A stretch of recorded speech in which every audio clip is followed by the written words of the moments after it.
Lingkaran Survei Nasional Denny JA merilis 4 kategori partai yang akan muncul dalam pelaksanaan pemilu 2024.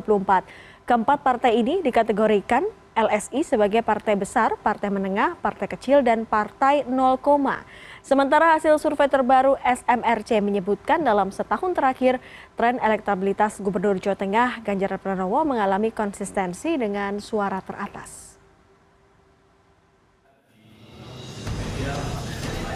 Menurut survei LSI, 3 partai besar PDI Perjuangan, Golkar, dan Gerindra mendapat dukungan lebih dari 10%.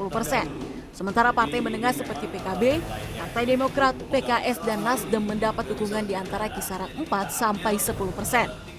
Kategori partai kecil yang hanya mendapat dukungan 1-4%, dan partai 0, yang pendukungnya hanya di bawah 1%.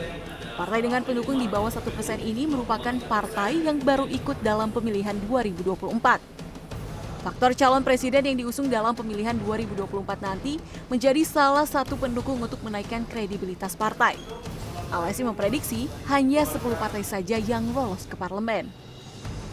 Jauh ini ada 7 partai yang memang relatif sudah lolos ke parlemen, sudah lolos parlamentaritas 4%, itu mulai dari Golkar, Gerindra, mulai dari PDIP, kemudian Golkar, Gerindra, kemudian juga ada PKB, kemudian Demokrat, kemudian PKS, kemudian Nasdem.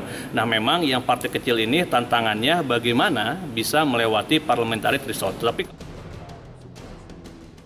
Hasil survei terbaru Saiful Mujani Research and Consulting SMRC yang dilakukan dari Mei 2021 hingga Desember 2022 menyebutkan dalam setahun terakhir tren elektabilitas Gubernur Jawa Tengah Ganjar Pranowo mengalami konsistensi dengan suara teratas.